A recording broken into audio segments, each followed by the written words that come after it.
Hi everyone, the following is an overview of Assessment 1 for HSC101 Health Promotion Semester 1 2019. Assessment 1 relates to your learning outcomes number 2 and 3. It's worth 25% of your overall mark.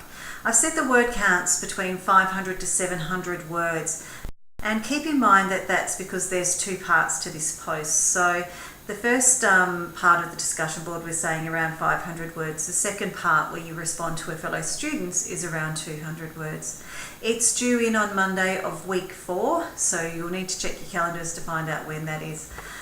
Important note is that the comment on your fellow students' post as part of this assessment is due on the same day that the assessment's due. Okay, so make sure you're organised and get this post done early. Once you submit your post, you will then be able to see a fellow student's post to comment on, okay, and get the assessment done. Okay, so why is this assessment relevant? Why are we getting you to do this? As you progress through your health promotion unit, you need to understand how disparities related to determinants of health define where we need to put our health promotion, okay, put our health resources in education. So being able to locate and present your relevant literature and your research and your health statistics and resources, out there to support health promotion projects is an important skill. This gives your projects validity and demonstrates there's a need for the health promotion. So we can't just go out and run a health promotion without doing that background research first and finding the information we need to show that this population needs to have this particular educational health promotion run with them. Okay, so in part 1, discussion board criteria, we're saying approximately 500 word limit. Choose a health determinant from the table, and we've given you a few examples there, and we've given you a description of what we mean in relation to finding out what sort of actions or what sort of areas you can research around that health determinant. Okay, we then want you to find a couple of recent journal articles that address this, okay, and do a bit of background research. So as we were mentioning before as why this relevance, what's the health statistics telling us around here? Do people with low income and social status have higher suicide rates or something? So would that be an issue that we would need to make sure that we're getting health education out to them for that particular reason? That educational literacy levels are linked to poor health. Are we linking that to obesity? Can you find some journal articles that link low socioeconomic status to obesity and so forth? Okay, so do a little bit of background research, choose a topic and find out a bit more about it. Once you've done that, do a bit of a Google search, okay, and find a health promotion strategy that addresses the issue or the health determinant that you've identified, and present this as well. So that can be presented just as an outline and even put on a web link so we can see where you're going with it. So if you find a YouTube, identifying the YouTube and putting a web link to the YouTube in your reference list, for example, would be fine. Okay, so the second part of the assessment is asking you to comment on a fellow student's post, and we want you to choose a student's post who's chosen a different health determinant for you. So if you choose income, choose something different that a student's written about, so you get to have a little bit more of a broader aspect of knowledge around these sorts of areas.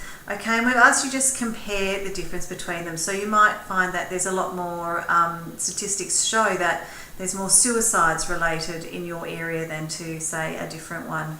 Okay, so it's all just doing a brief comparison. We're saying 200 words, which is really letting us know that you've read someone else's post. Remember, you won't be able to see another student's post until you actually put your own thread up first on the discussion board. Very quickly, you really only need to have worked through Module 1 to make sure that you're ready to do this assessment, okay?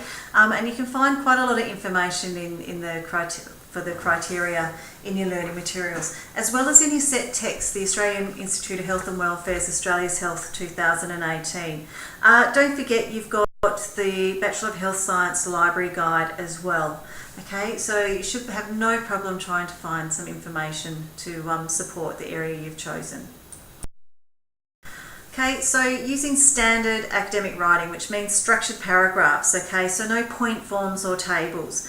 Include a reference list at the end of the document using your APA referencing style. And we should be able to see at least 2 or 3 references. Please don't attach Word documents to your discussion posts because I mark these directly online. I am aware that, your discussion board entries can sometimes alter the appearance of your reference list. So you might lose your hanging indent for the APA style. We're aware of this so we don't issue penalties if this occurs.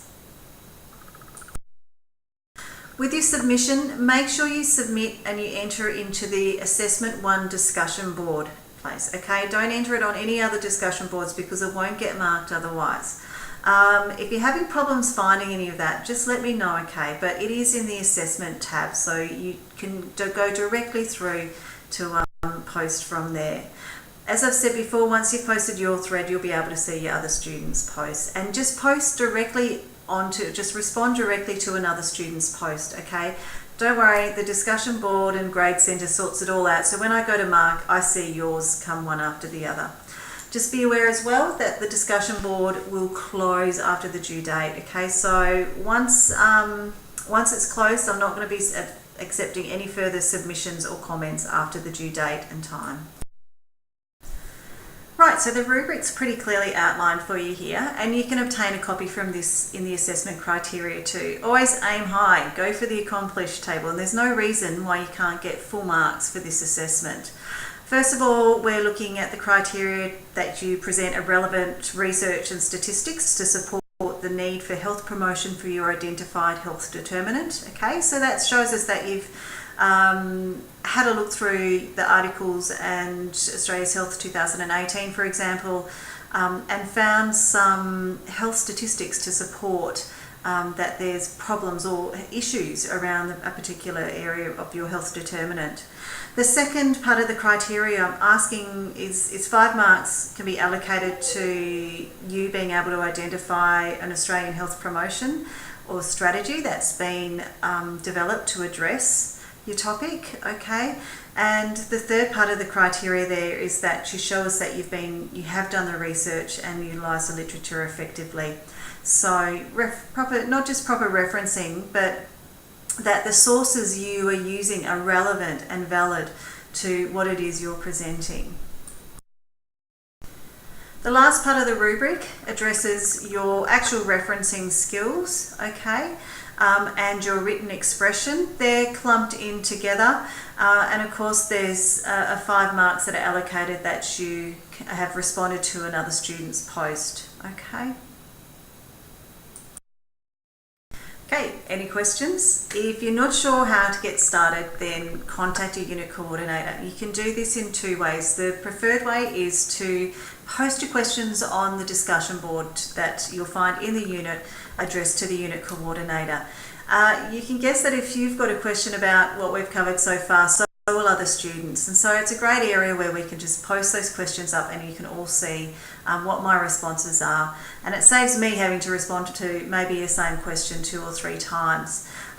If you do want to contact me directly, you can also do that either by phone or by email. Okay, but I prefer you ask the questions and not get stuck and risk losing marks because you haven't understood or you haven't completed the task effectively.